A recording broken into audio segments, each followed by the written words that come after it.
And welcome to another show of Don't Get This Twisted. I am Rob, along with my co-host, as always, Tina. How you doing, Tina? Oh, you know, life is tramping all over my backside right now. Yeah. But it's Life getting seems to be- better. When everything falls apart, it's normally because something really good's going to come out of it. So I'm hoping that there's a light at the end of the tunnel. And I'm holding for that because I believe in that. So I'm going to get something really good out of my life right now. I sure fucking hope so. I would be really happy if that happens, because, you know, I sometimes I think the same as you, where I just think like, fuck, this is kicking my ass. And then you start questioning all kinds of stuff, and you're like, am I really doing the right thing? And all kinds of stuff. Mm-hmm. Yeah. And then sometimes you just got to sit back and kind of go, okay, don't get ahead of yourself. Because here's my thing too, that I've learned: you can talk yourself out of a good thing. Mm-hmm. You can. So I don't think I've ever done that. I think I'm smart enough to know better when it comes to that. But you're lucky. Oh, the rest of the stuff going on, it's just like a shit show here. Yeah. I've done crazy. it. I've talked myself out of a good thing. Yeah. So I'm doing my best these days not to do that. I hear you. Yeah. So our lovely offline chat is always fun. One of these days we're just going to have to record whatever the hell we talk about from the very beginning. I don't think I could say all that on the air. No, I know people that listen to this stuff. No. I don't think either of us can really say it. So yeah, probably not for the best. I have people I could say it to, like you, but not everybody needs to know everything, for sure. Yeah. But if you did, you would probably like us a lot more. Yeah, that's probably true. That is 100% true. Because I do some stupid shit we don't talk about. Right. I mean, I think that's always for the best too. You know what I mean? It's like, look, there's some things are probably better left unsaid. Oh my God, so many things. Yeah. We can. I'm sure we could get in trouble pretty quick. Who cares? Yeah, I know. These days, who do we really need to worry about? You know, who's going to get mad that hasn't been mad or isn't staying mad? Yeah, I'm to the point now where it's like, I've been a bad guy so long, I'm just going to take it. I'm going to run with being a heel and just continue to be one. Because really, no matter what you do, no matter what you do, someone's always going to find something to fucking complain about. Oh, that's been me my whole life. Yeah, so I'm to the point now where I'm just like, whatever. I'm like, whatever. Most people don't understand, or they don't know the whole story, or like it's and it's too hard for some people to grasp that. Well, I think that the expectation is everybody's supposed to be perfect and do the right thing, or they'll shame you and make you feel bad and everything. And I'm like, yeah, no, I didn't want to do the right thing on this one, and I didn't give a crap about that one. So, sorry, not sorry. I'm at that point where I'm just not really caring. And yeah, I guess I was talking to some guy today in my laundry room that lives in my building, and he looked super young, but he was like 44 years old. And I told him, I said, look, dude, we're at a place where we have more years behind us than ahead of us. So you just got to not give a fuck anymore. Yeah. Like, I'll be judged no matter what I do. So might as well do it. Might as well do it. You know what I mean? And like I said, most people either don't know the story or won't believe it or refuse to acknowledge it. So it is what it is. And look, weird shit happens in people's lives. a year ago I was in a much different place. So you just got to keep going. Matter of fact, my friend down the street, she got married. That's craziness. Yeah. So, but you know what? Like, yeah, don't get therapy.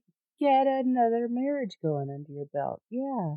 I mean, I think she got therapy, but the flip side is this for me though. Like now that I look at like the bigger picture, whatever. Like, good for her. If she's happy, more power to you, because it's hard enough to be happy. It's hard enough.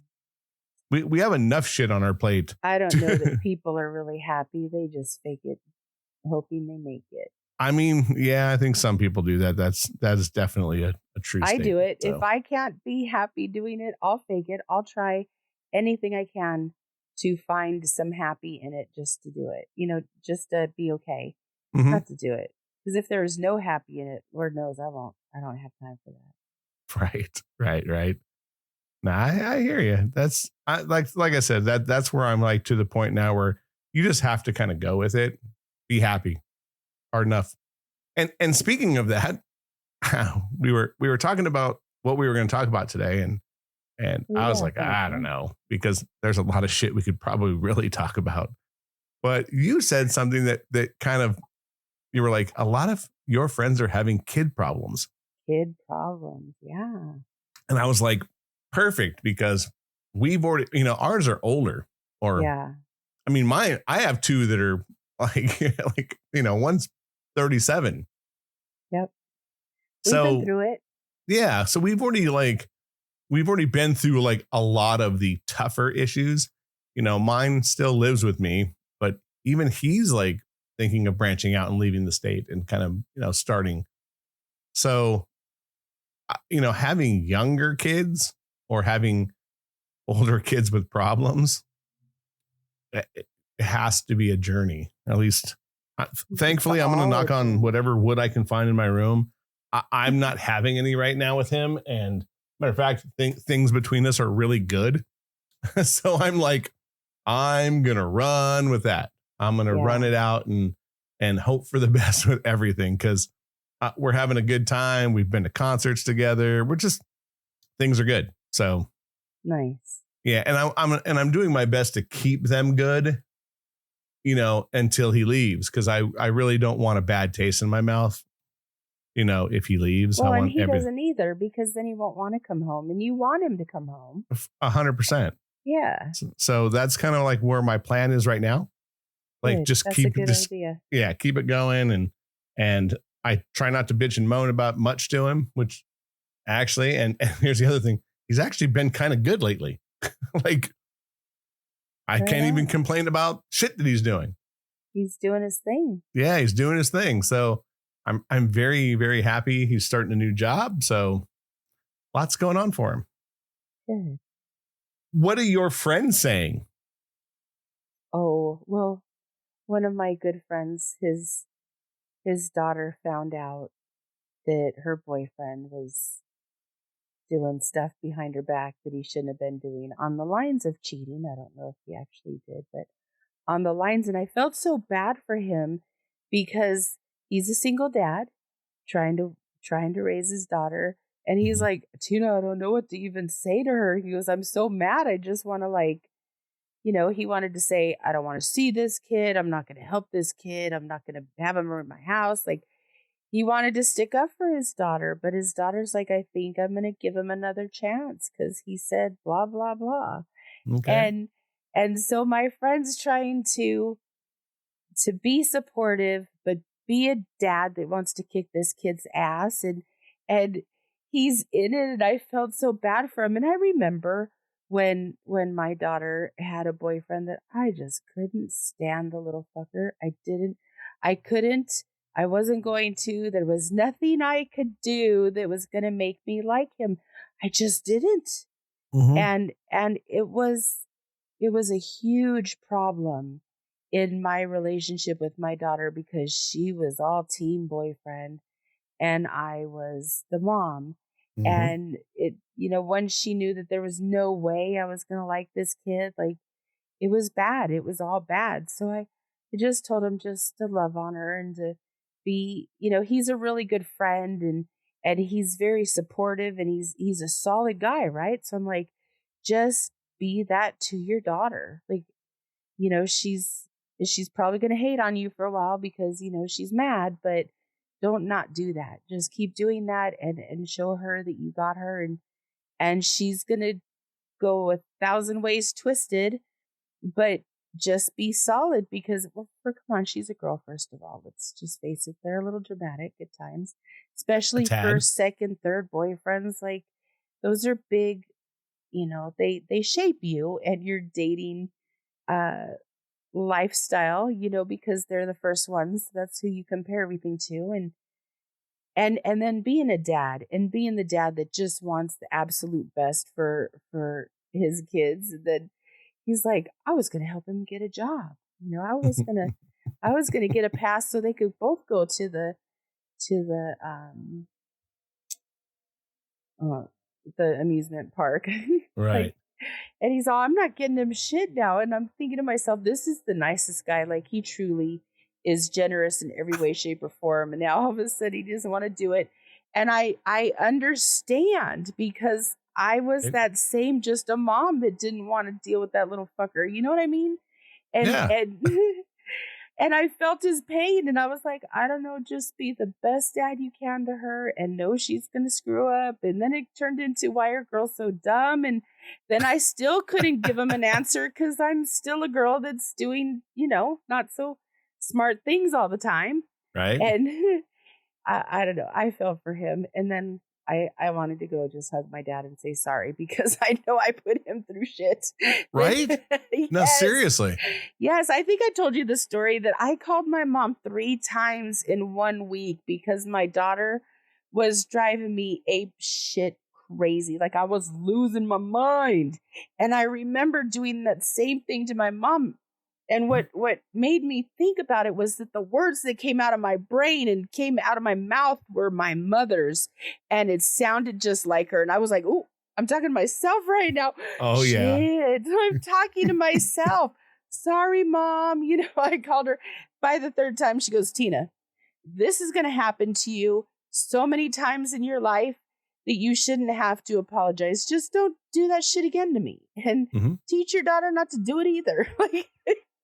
And she let me off the hook to that, but I called her a few more times because I was a really good kid, but I was still a girl. Look, at some point we all become our parents. Yeah, for sure. Whether it's for a few minutes, whether it's for a few weeks, a year, or forever, or parts of our parents. Right. Yeah, I think I'm going long term on that one, Rob. I'll tell you, I think I've even said it on the show before. There was a time me and my boy, it was a long time ago. It was probably like 7 or 8 years ago. We're in the bathroom. I had a dual sink where I lived and we're both brushing our teeth. And I asked him to do some shit or something. And he kind of smarted off to me. And I said something back to him. I can't even recall what it was. That's how. It was just, a throw out. And he goes to me and he goes, I bet you that's what Grandpa said to you. Oh, them are fighting words. And this is what I told him, though. I go, yeah, but it was followed by getting my ass beat. Do we want to go down that road? Yeah, right. And he was like, seriously? He was like, no. And I go, yeah. So how about you just go do that shit and we'll call it a day. And he was like, okay. Yeah. And so, yes. And I had that conversation with my father. I sat down with him when I came back from Vegas, actually, because I had some time with him. And I sat down with him and I was like, man, it's so hard. And I'm sorry I put you through all this stuff. And the best thing he ever said to me to comfort me was, you don't think I didn't have this conversation with your grandfather, do you? And I was like, oh, and he goes, we all have this conversation. Yeah. Because it goes, at some point you lean on your parents you're saying sorry because you're going through the same shit we did. Yeah. And all those years of them saying, wait till you have kids is finally coming true. Mm-hmm. So their internal dialogue is probably bliss. And ours is like, I can't believe we did that. 100%. And I think the flip side to that too is that, you know, they want to console you because obviously they've already gone through this crazy talk, right? This whole nonsensical and they already shit. see the outcome is good too, you know. So it's not like it's going to be the end of days because correct, you're going through that, right? Well, and I think that you can look at your parents and they're okay. Yeah. You know, they survived it, and you're like, yeah, but it's so hard, and they're like, yeah it is. Yeah, I mean, and for me, it's very similar to, you know, me and my dad. I ended up being a single dad, just like he was. Mm-hmm. So there was a lot of these really weird kind of, you know, I call them Darth Vader moments, because there's like, you know, I'm Luke Skywalker and he's Darth Vader, and there's like these things that happen in Star Wars that happen to both of them, and it's because those are the things that happen to all of us. Like, that's just how the world works. Now, does it make it easier on you? No. That would be a lie. Yeah. But I also think that it's something that you continually learn from. Yeah. I know one of my really good friends, she has 4 kids, and none of them have their driver's license, and none of them have moved out of the house, and they're getting to they're like late 20s, early 30s, and she's like, I wish they would just get a job, take care of themselves, start driving, and move out. Like, am I asking too much? And I'm like, yeah, because your kids don't even want to drive. Like, yeah, I don't understand kids that don't want to drive. I got my license on my 16th birthday week. Yep. It may not have been, I want to say it was the same day as my birthday, but I'll say it was within a few days because I needed freedom. Yeah. And I don't understand. Did we ever get to tell the kids that having a license gives them a sense of freedom that they will never understand if they don't have a license? Is that what we did wrong? Because the hell don't people want to learn how to drive? I'll tell you, for me, I was trying to give him at the end of the day, my son was pretty smart only for one reason. He didn't want to get his license until he was 18, because then he didn't have to go through all the bullshit of not being able to drive your friends around and not being able, because there's so many things that you can't do, like, until you have to have a 25-year-old. You don't have to go through driving school, right? Once you're 18, or do you? You don't have to. I sent him anyway. Yeah. Because I wanted him to have some time, behind the wheel. He was already doing some driving, with me. But yeah, so he waited for a reason. Here's the funny thing. He when he decided so where I live, they had no appointments at the DMV. So I sent him to Simi Valley to get his driver's license, because it was the quickest route to do it. So a friend of his who already had his driver's license, my friend down the street's son, drove him out there. Oh, no, I'm sorry. He drove out there, took the driver's test, and then his friend drove home, because he was like, he had already drove 2 hours to get out there. He's like, I don't want to drive all the way there. So, and then he went and got his license. But I get sort of why they don't, only from that thing, because, when we got our license, there was no restriction except for, I think you had to have a 20-year-old in the car. 20-something. Yeah. Yeah. So that was the only restriction. And in most cases, I was driving with my dad or whatever in the beginning. But once my son got the idea of having a license and understood it, gone. But I think that's, my friends say they don't even have that in them. Like, come on, you're 30 years old and you don't want to drive? Well, 30 is a whole other monster. Like I said, I think once you get to if you don't have your license by 21, you're a loser. You're I mean, you're a loser. Yeah, without being a total douchebag and saying that, yeah, I'm Yeah. kidding, but I'm not. Like, there's a part of me that believes that. Like, come on, get your license. Yeah. I just don't understand why you wouldn't. But these are the things that everyone's having problems with kids. Like, and look, I'll go with I understand the moving out thing because we live in California and it's difficult. I don't think my son could move out on his own, with the job that he has here. Yeah. But that being said, here's where I have to play devil's advocate. When I moved out, I couldn't afford to live on my own. When I first moved out, when I was 20 years old, I had to have roommates. So that's what we did. Right. Most people got roommates and you all rented an apartment. It's just what we did. So, I mean, I don't want, I hate to be that guy and say, I feel for you, but I kind of don't. Like, because that's what we did. I don't know how, like food for other adults, and then like if they got a girlfriend or a boyfriend they're being over, that could be 6-8 adults.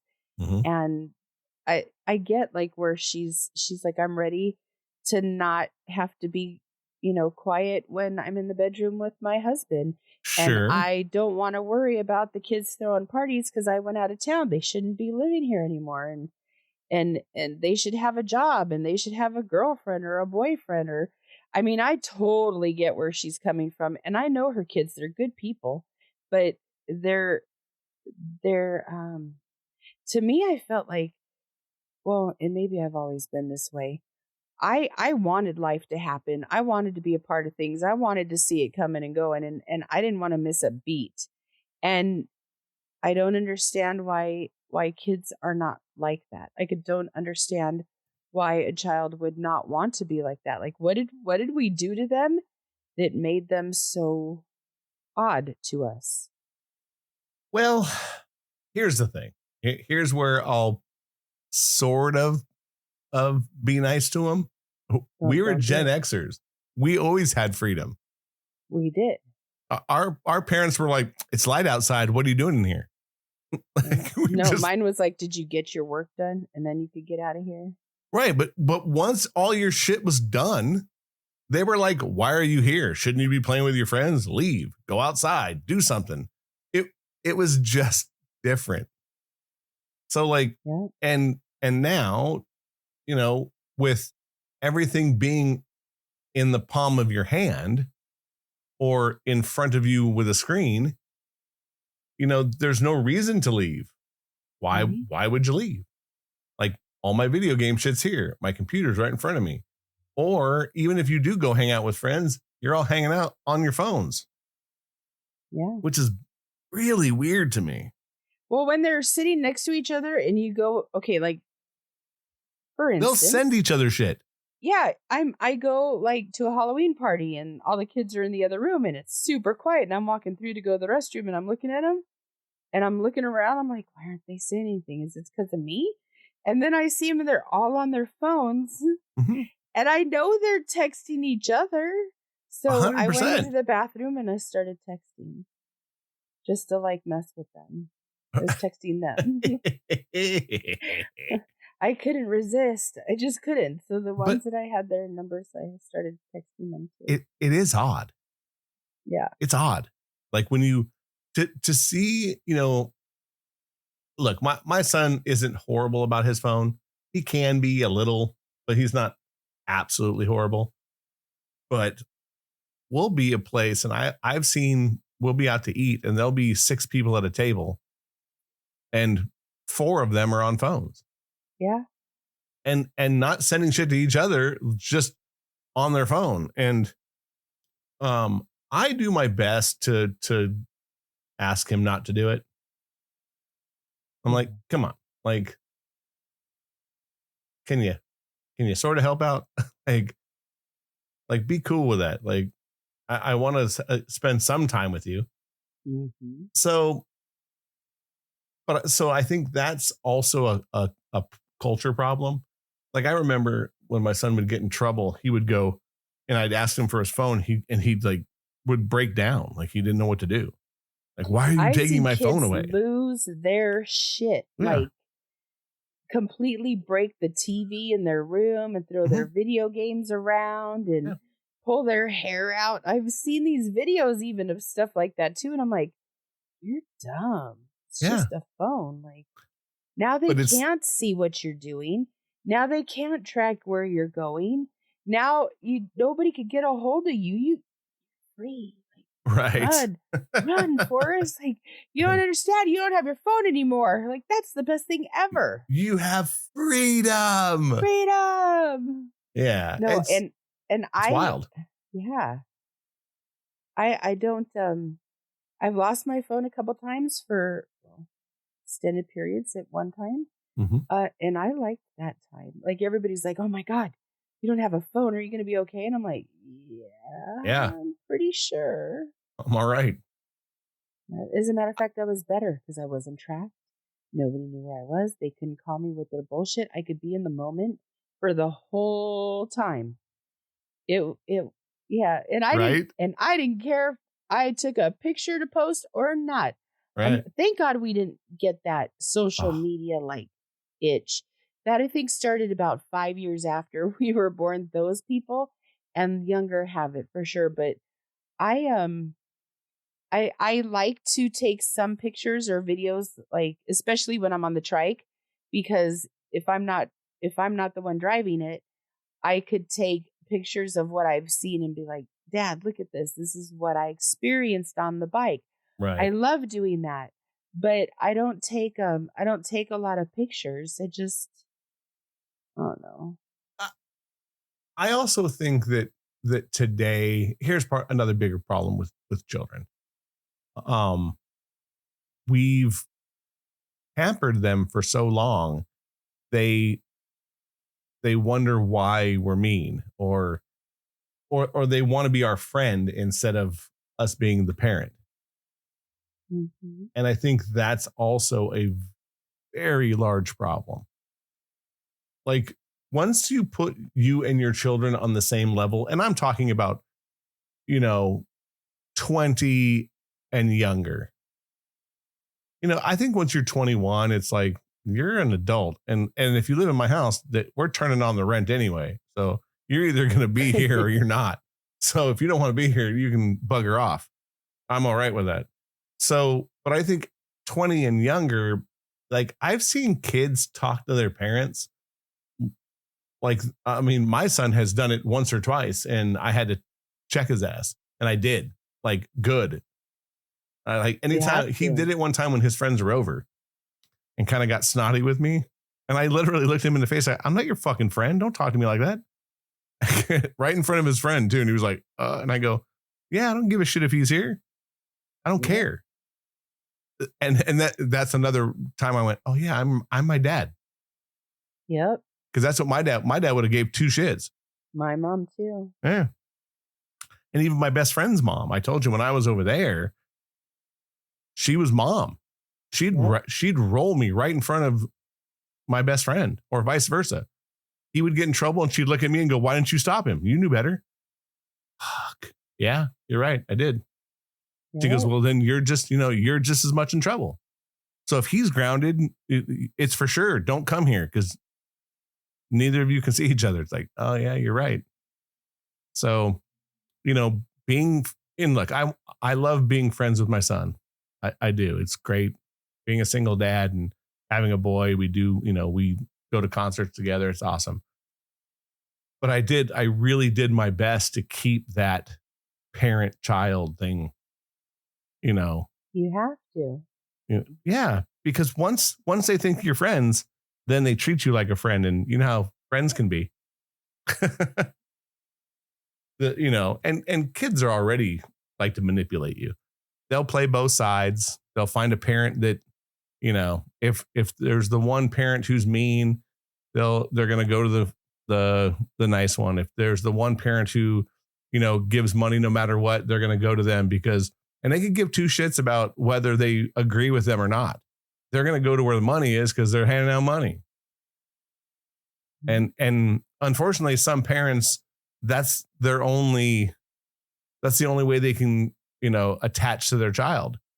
They're like, well, mostly if you're divorced, that's, there's nothing like better than a Disneyland dad. Yep. Saying it's true. And I always wanted a Disneyland dad. Yeah, exactly. It's true. I mean, and here's the flip side of that too. If you're coming out of a divorced family, I mean, and I'm talking like multiple kids, like maybe not like, because like me and my brother, we're so far apart. We're 6 years apart. We really didn't have to worry about that kind of thing. Right. But they talk out of the backside of their neck, right? They'll talk to one parent and then call and talk shit to the other parent and vice versa.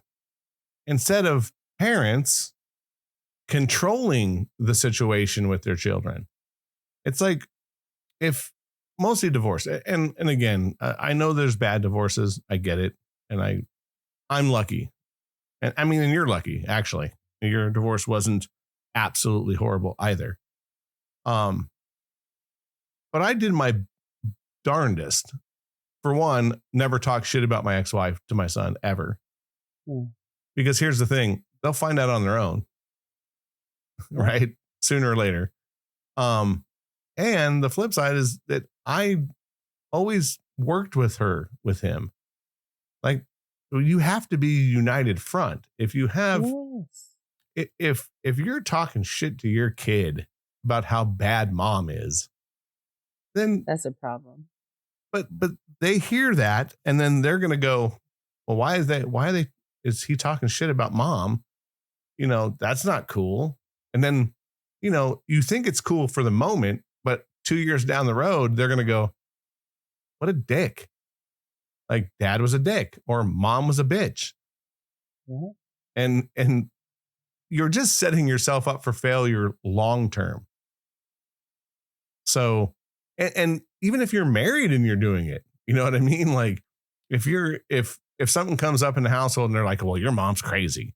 Like, okay, now you're setting the tone for your child being crazy. Yeah. Yeah. For the rest of their life. Yep. And you can't do that. Because then your kids turn on you.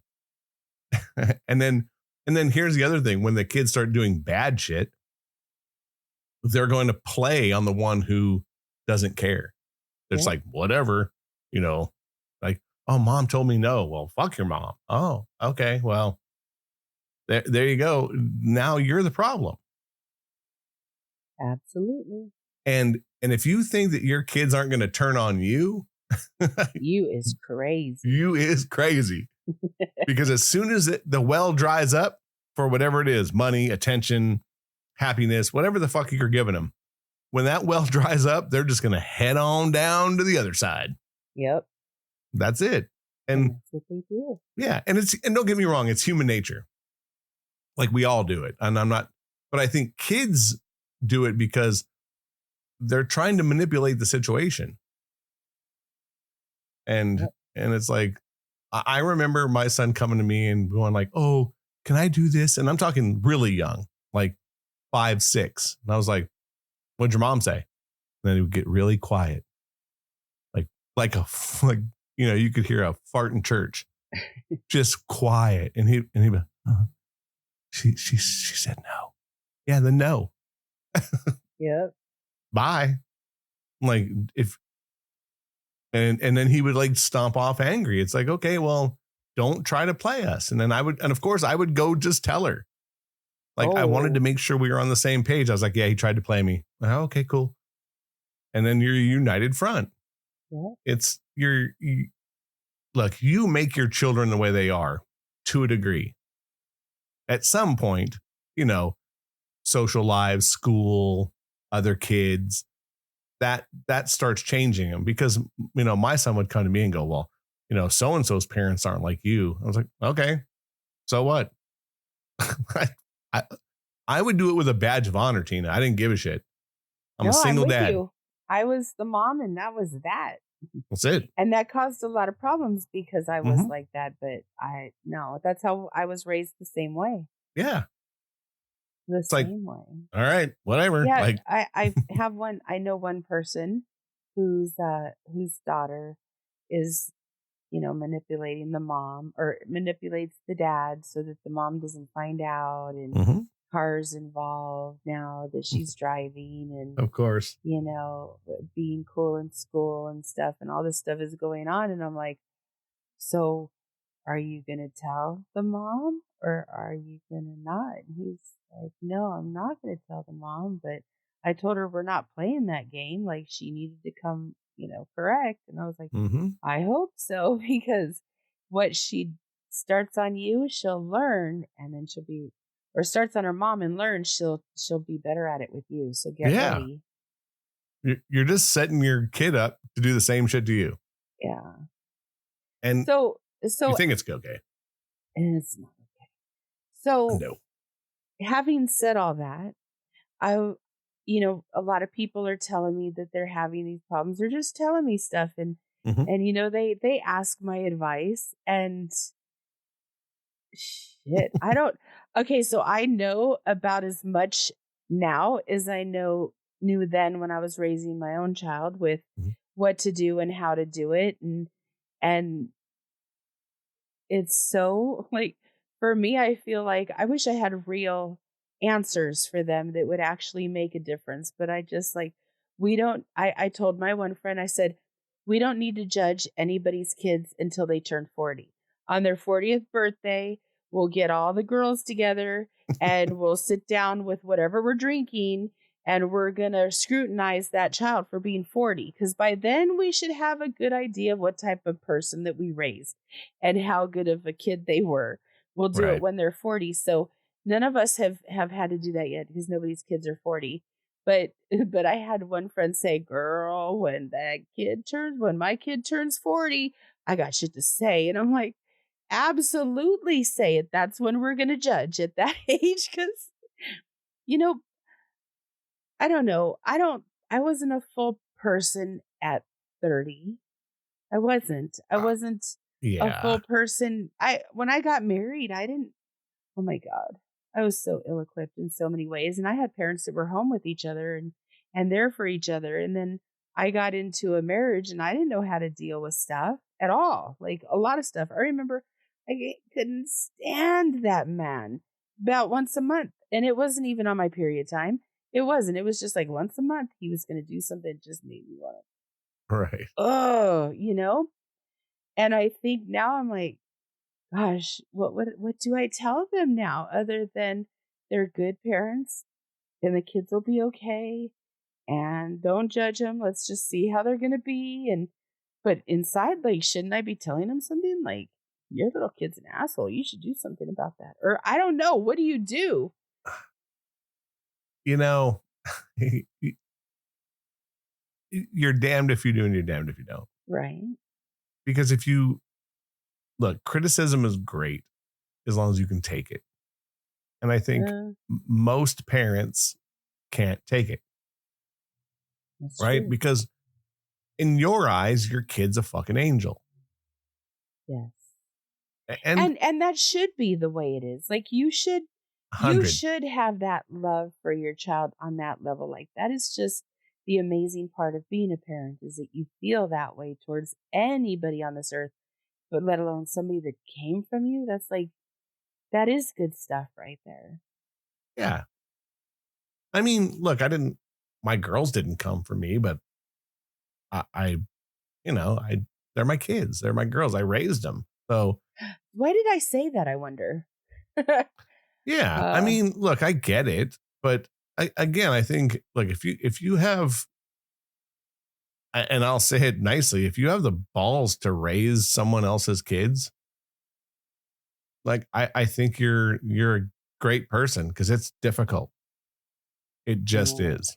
That's for sure. And I love both my girls. They, my middle girl drove me nuts, but I mean, she's a great person. She ended up being a great person. So, nice. And look, and to be fair, my own, who is mine, drives me bonkers a lot of the times. So, it is what it is. But I think that at the end of the day, I think any kind of criticism is good, because we've all lived different lives. So if someone asks me like, oh, what do you think I should do with this? I just pound them with it. Okay, this is what I would do. Doesn't mean it's right for you. This is what I would do. And I do my best now to, if so,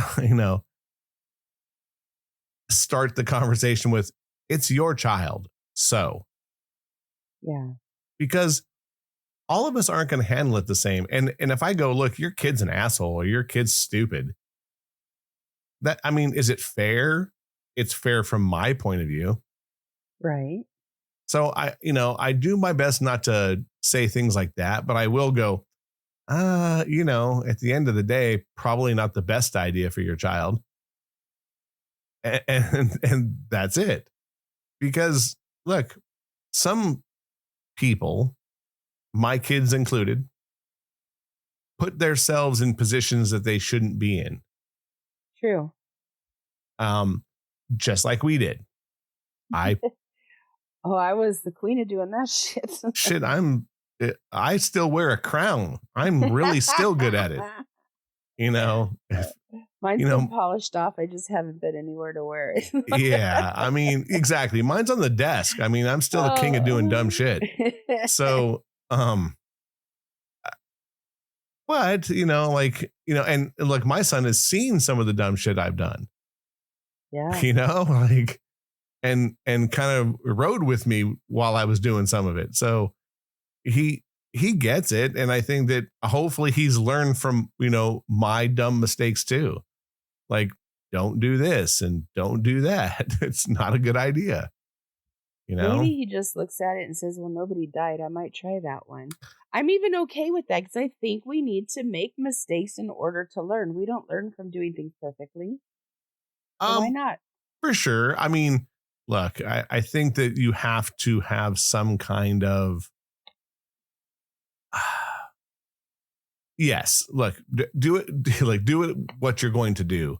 But like in my case, it's like, dating someone that you probably shouldn't be dating for whatever reason, or getting involved with people that long run aren't, I say this without good for horrible. You? Not just good for you, just that, they also have to be available, whether that's mentally, physically, whatever. I've been told many times I like to chase people I can't have. And for the longest time, I would argue that fact with people. And then it got to the point where I started thinking, yeah, that's probably true. Like, maybe I should think differently about certain things. So with your kids, I think you have to just do the same thing with them. You just have to go to them and go, I wouldn't do it, but this is what you do. And if your friends go, my kids are just doing this, I think the best thing to do is be overly straightforward with people and just go, yeah, your kid's probably going to end up in prison, or, probably not a good idea. I just will never say that. See, I've just been around people who've been in certain situations. Look, I have a friend who their son got mixed up in something he shouldn't have and ended up going to jail. Okay. Oh, that's not good. Wrong place, wrong time. Like literally wrong place, wrong time. He happened to be driving a car when someone robbed a liquor store. So, and he ended up getting in trouble for it. Thankfully, years later, he did his time. I wrote him letters when he was there. Good. He's a good kid and he's got his shit straight. He got lucky, ended up that felony to a misdemeanor.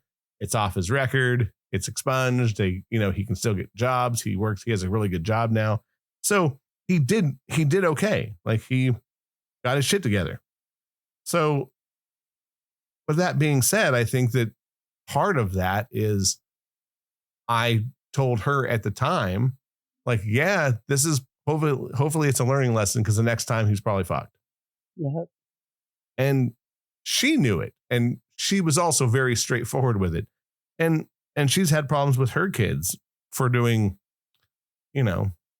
baby daddy issues, divorce, like lots of different things have been involved. And all in all, everyone's came out of it pretty good. So, your kids are going to drive you crazy, period. We drove our parents crazy. Our parents drove their parents crazy. This isn't anything new. It's not like, oh, what a shock. It's just not. How you handle it, I think, is a whole other monster. Mm-hmm. It's difficult. It just is. It's so hard for me to watch my friends going through this because there really isn't anything for them to do.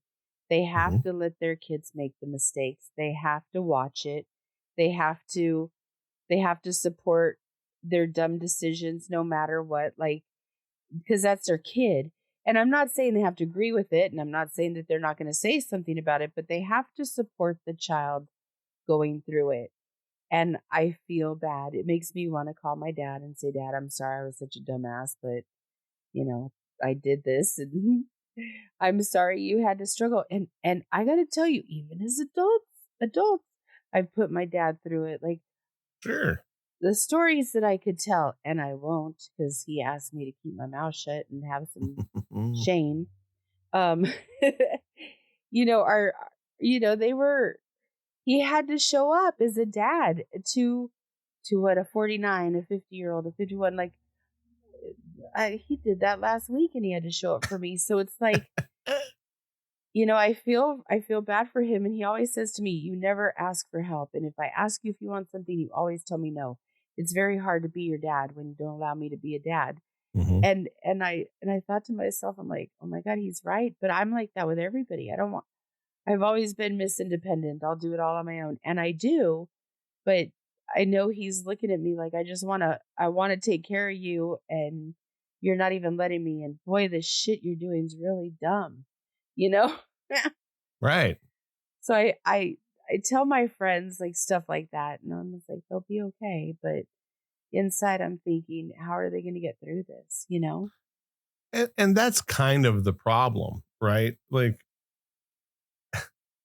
you kind of have to just grin and bear it. Yeah.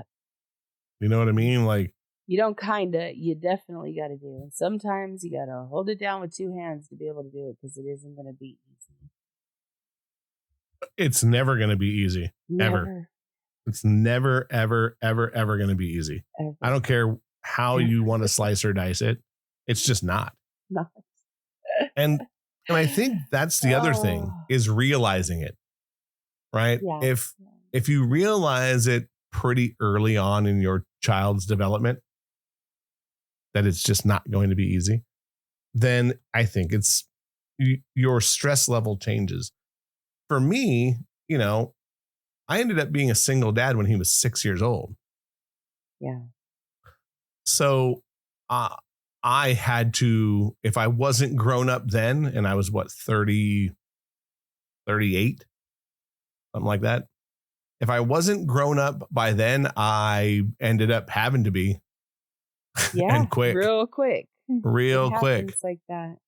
So I think that if you look at things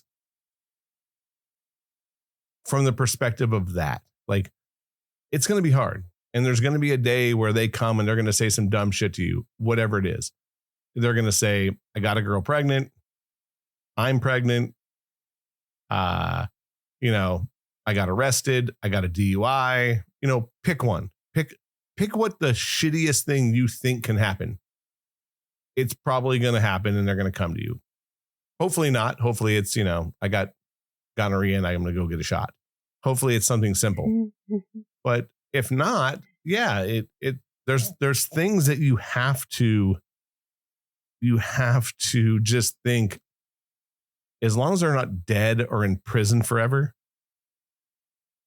I'm okay. You know what I mean? It's like, I get it. Yeah, I guess I would judge my kid harshly if she was in prison for sure at the age of 40, because like I said, we're not doing it for them. But yeah, I'd have something to say about that then, for sure. Yeah, and I think that you're hoping, like we all hope for the best. And you should. I think that because as parents, you want to think that what you're doing is leading them down the right path, right? So you're thinking, but then you do have to question. You can give them all the information in the world. It's the horse to water. You can lead them, and if they don't drink, that's on them. So yeah, I haven't seen it a lot with my child, but sometimes he's done something and I went, oh, I fucking told you a million times. Like, why? Why did you do this? Yeah, but just because you told them doesn't mean you should expect them not to do it. Like, correct. I always tell me I'm a slow learner, and the best way I learn is by messing things up. So if you think that you telling me that what you did messed you up is going to stop me from messing myself up, you're crazy, because I'm a dumbass like that. I will learn the hard way. It is what it is. Sometimes you just need to hit your hand with a hammer more than once. I like to put my hand in the fire. That's what I say. Right. And look, I get it. Like, look, I've been watching you for years. I get it. No. Yeah, exactly. You know more than most of the dumb shit that I've done. Yeah. And I know because I sat in a Denny's and you went, oh, really? Like, I remember. Wait, Rob, I got you beat here. Matter of fact, that's what led to this podcast. Sitting in, and you went, really? You're still chasing her? And I went, yeah, but. And the best part is you just I went. Don't judge you. You just went, okay. I was like, oh, all right. Because I think long run that I wasn't like you, again, just like a child. You can get all the information you want, but your feelings are still going to send you a certain direction. Yeah. So life is going to do that to you. There's certain people though that you're cosmically set up with to be in each other's lives, and there's nothing you could do about that. So when you told me that, I was like, oh, I'm sorry, because I've been there and I've done that. But if I call you stupid, then I got all these fingers pointing back at me, and I've really done stupid shit. So what do I have to say to you, Rob? Like, what do I have to say? No, I think that you do exactly what any good friend or any parent would do. You give your solid advice and let them go. and what happens is going to happen. And then say, tell me the story later. I want to see how everything turned out. Right. And I've definitely told you some stories of how it happened. And look, you, as a person, I think you can look back on that and go, I didn't die. The person in their life didn't shoot me. Mm-hmm. There's good parts of it, right? And I think that's the same thing with your kids. It's like, look, you can tell them and tell them and tell them. And as long as nothing horribly bad happens, then and even if it does horribly bad happen, as long as nobody died, because really that's the finale of everything, is death. As long as nobody died, everything could be turned around. Everything could be changed. Everything could be corrected. Not everything lasts forever. Forgiveness is a real thing. Like, you just got to let people make mistakes. Yeah. And at the end of the day, I think, look, you only live once. Right. And like you said, as long as no one died, live. Because most of us don't.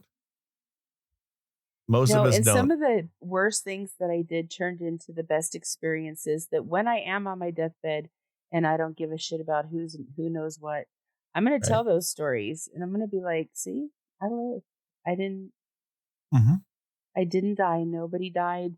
Nobody, was hurt traumatically. Like life goes on, and I got a good story. Mm-hmm.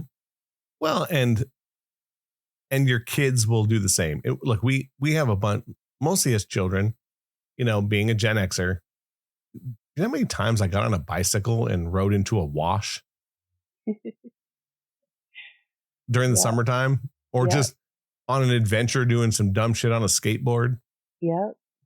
I can't tell you how many times, because, well, how long did I live there in the Valley? I was 13 and I left when I was, having a summer at 18. So for 5 years and 5 summers, we did all kinds of dumb shit. So much dumb shit. Kids now don't get to do. No. And here's the crazier part of that dumb shit. Like, I was also involved in making sure my dumb friends didn't get in trouble because I didn't drink. And they did. Me neither. And I'll tell you many times, and you know who my best friend is. Yeah. He loved getting drunk and hitting on girls who already had boyfriends that just happened to be at the parties that we were at. Right. Yeah, he was, man. Many a times I had to stop and go, he's just drunk. Don't kill him. Don't listen to him. Don't kill him. Yeah, don't kill him. He doesn't know what he's doing. I can't tell you how many times. So at the end of the day, look, live. It's okay. I think tell your kids the best you can. If someone asks you what you think, give them good criticism and try not to be harsh. Yeah. I mean, unless they're doing really dumb shit, like gangbanging or, you know what I mean? Like stupid, dumb shit. Then you'd have to be super harsh and go, yeah, you're a fool. You need to pack your shit up and get out of the city. Yeah. Like, you know what I mean? Like, and I'm okay with that one. But anything else, look, you can only do your best as a parent. That's it. It's true. And looking back, I mean, both my parents. Now, I think once you lose a parent, you also kind of change a little. Because a lot. Yeah. I mean, or you look at how they raised you differently. Because and I had no heat towards my mom at all. But, I was raised by my dad during the formidable years. And I love my mom to death. But then later on, she said things to me like, I'm glad that you went to live with your dad because he raised you to be a good man. Yeah. And it's like, oh. So all of a sudden it was like, if I had any animosity towards my mom, it all went away because she felt like it was the best thing to do. Mm-hmm. Like, oh, okay, well, cool. And I hope that at some point, and I really don't talk to my ex-wife because there's really no reason to anymore. But I have no heat with her either. Like, I would talk to her tomorrow. Matter of fact, I would if her and her husband invited me somewhere, I'd just go because I don't have any. But I hope that she thinks the same way. Yeah. I hope that later on in life, she just goes, oh, maybe he was just better off being raised by a man because he turned out to be a good man. Yeah. And, that's all you can ask for. And I think the same with you. I think that at the end of the day, I think your daughter will look back and still say, like, my mom had a presence in my life that made me a better woman. Might not be now. And unfortunately, you might not ever hear it. I was going to say, don't make me hold my breath on that. No, but I would probably say that she wouldn't admit it out loud because she has to be mad at you. Yeah. But I bet you she thinks, or she's done things in her life with and then had to step back and go, oh, that's what my mom did. Because I've done it. I went, oh shit, that's just like my dad. And then go, but I didn't want to be like that. But you end up being like that because that's how you were raised. Like you hated it as a child, but when you do it, you're like, well, shit, he was doing it because it was right. Yeah. And let me tell you, those were hard days for me because things that my dad did that I didn't think were very cool then worked because they work. It's like, right. Oh shit. So at the end, look, kid trouble is kid trouble. Yeah. It's just being able to, see it for what it is and understand that being there for your child long run, I think, is going to help them more than you think.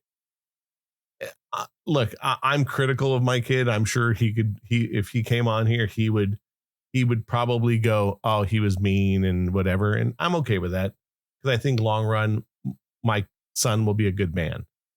As a matter of fact, he is a good man. I've already seen him do certain things that I can go, oh yeah, you got it. He gets it. So just keep fighting. That's my better, my better thing to say during this is, like, your kids are rough and it's hard, and if you think that you didn't do a good job or you're not doing a good job, you probably are. Yep. Because look, we all judge ourselves worse than anyone else will ever judge us. That's for sure. 100%. Because I'm telling you, when he was 7, 8, I sat in an apartment by myself in Vegas and just went, am I doing the right thing? Because you just don't know, and you wonder, is, am I going to get through this? Oh, you get through it. You get through all of it. Yeah. And I think for you, that's, and I'm sure you hear it a lot more because, being a hairdresser, that, everyone likes to dump their trauma on you, it's true. A little trauma dumping. So for me, it's like, look, and I've told you a bunch of times too, mostly because I was around you when your daughter was younger. Yeah. So as much as someone may say, bad things, she's you regardless. And whether she wants to hear it or not, that's just true. Reality. Yep. That she wouldn't be doing what she's doing if it wasn't for you. It's true. So, I love is a very bizarre thing. Like I said, me and my mom didn't have the greatest relationship in the world.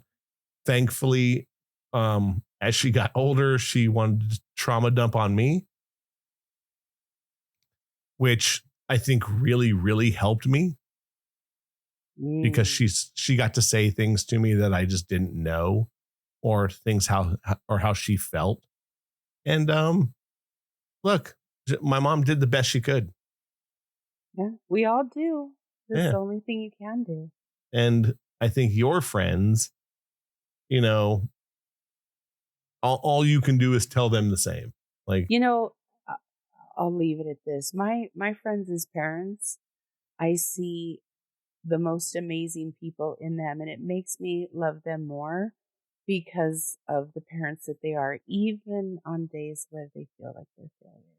Yeah. That's it. Totally. I think that's the best way of ending this. Mm-hmm. You're not a failure. It's that, well, for one, the finish line's very far. Right. Matter of fact, the finish line is after we're dead. Yeah. And then by that time, who cares? We're gone. I mean, we're gone. And hopefully the things that you've taught them will continue on to your grandkids and their kids and their kids. And a small piece of you 50 years from now, 3 generations from now, will say, oh, this is how they did it. Yep. So we'll leave it at that. Just so you know, this show is way late. I know we didn't start it that way, but lots of things going on in life. I'm still battling this weird thing with my chest. So I haven't been feeling the greatest. But that being said, if you're listening to this show right now, you're going to get another one as well in the same week. So we're going to double up. We're going to 2-for-1 or catch double up. dip. We're just going to catch up. Yeah. Or ketchup. Ooh, ketchup sounds good with some French fries. Yummy. I'm hungry. Let's go. Me too. All right. It's an opinion show. Don't get it twisted. Keep coming back every week. And check us out on all the socials, and you can listen to this everywhere and share. Keep sharing. This has been the best month ever for this podcast. Ever. Never, ever. All right. I will say until next week or until tomorrow. Yeah. We'll see you then. Bye. See ya.